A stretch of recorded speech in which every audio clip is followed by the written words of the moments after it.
All right, well, welcome everyone. I am JJ. Let's tackle an example problem. So we have in this one, let's replace all of our loading and all of our moments with just one single force and a single couple moment located here at point A.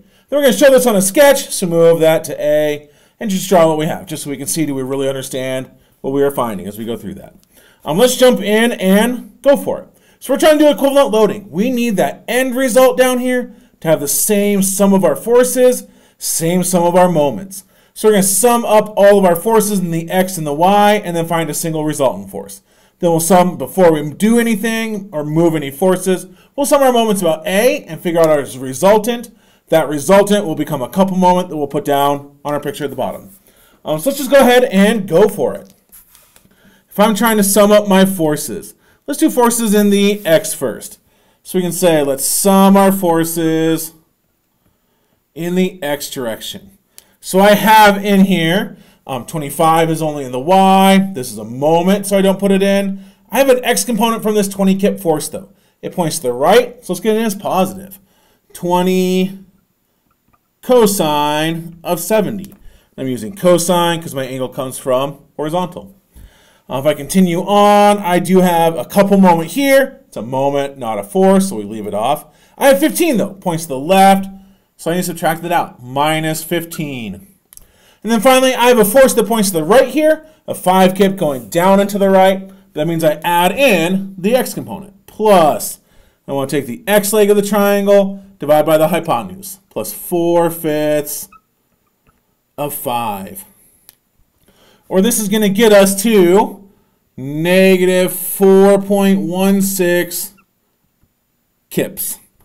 That negative, that's a negative going to the right, which means my total force in the x, my sum of the forces in the x, getting as a positive and showing the direction is really 4.16 kips going to the left. That'll be my first piece of my solution in here. With a note, I need my resultant in the y before I can get to a single force to put onto my picture. So let's sum up forces in the y. Summing forces in the y direction. I'm going to get, well, my 25 goes straight up, so we'll add it in. 25. Again, a moment we leave off. This 20 has a y component, so subtract it out. Minus 20 sine 70. Coming down at A, I already have a moment and a force here. The moment we leave off, the force is only in the x, so we also leave it off. The last thing we need is this 5 kip force. It's going down, so subtract it off. Minus the y leg of the triangle, 3, divided by the hypotenuse, 5, times our force, 5. Or this is going to get us a positive 3.21 kips equals 3.21 kips, which means we are going up. Positive goes up. That does get us a single force in the x, a single force in the y. I can get my resultant figured out. My magnitude of the single force that I want to put on here, FR, should be the square root. Anytime I'm dealing with magnitude, it's the Pythagorean theorem. So the square root of 4.16 squared, my x component squared, plus 3.21 squared, my y component squared.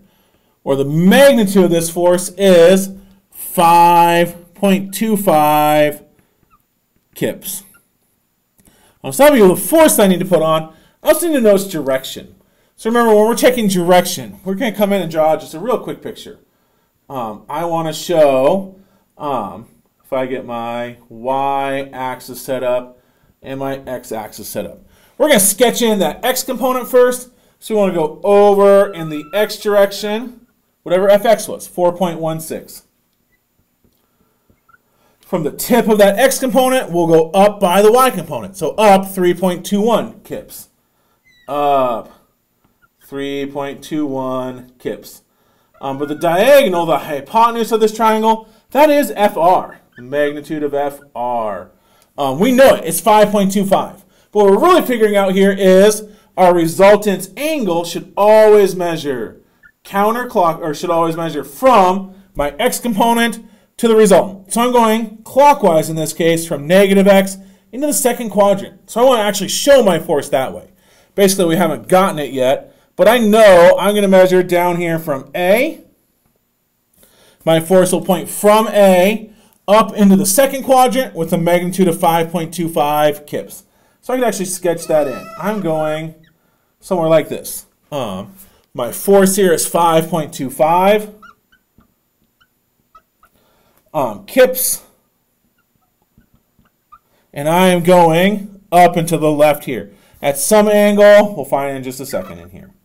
But what we're really hitting here is I'm figuring out where am I pointing here without dealing with where is tangent going to be actually positive. If I get a negative number out here, is it in the second or the fourth quadrants? If I get a positive, am I really in the first or the third quadrants? We can kind of sidestep some of that and just say, well, graphically, I know I'm in my second. And then we'll come in and say, well, that angle theta, now we'll use trig, is the inverse tangent. And we're going to take the absolute value of these. We'll put both of these in as positive. Opposite over adjacent, 3.21. 3.21 over adjacent, 4.16. Or my angle that we're going to get here is 37.66 degrees. So I know this. I can come down here and add that in. My angle I'm going at here is 37.66 degrees. That gets us down to a single force.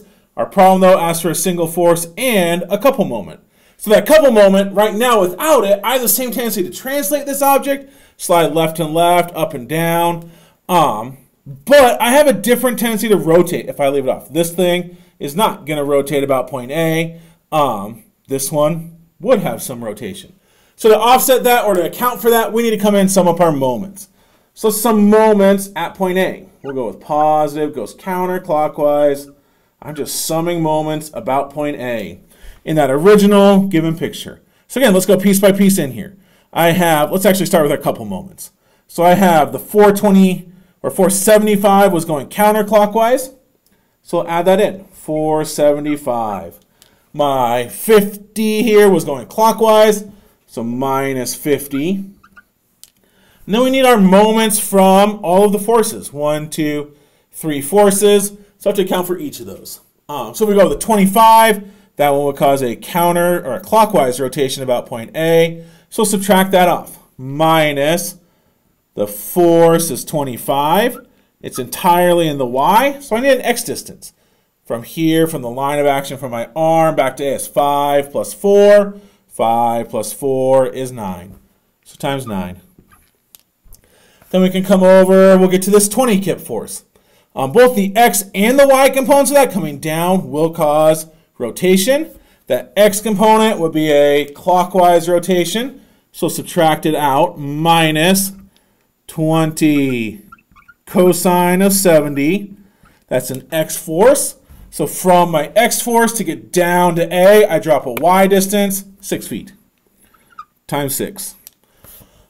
Same thing for my y component. Coming down here, I cause a clockwise rotation about A. So minus 20 sine 70 times our distance from the y component to A has to be an x distance, 12 feet, times 12.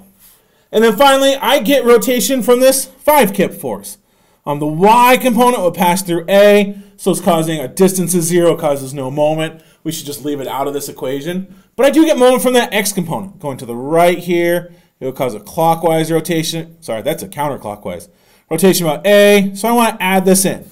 Plus my fx will be 4/5 times my force is 5 times from that x component up to A is a y distance of 3 feet. So times 3.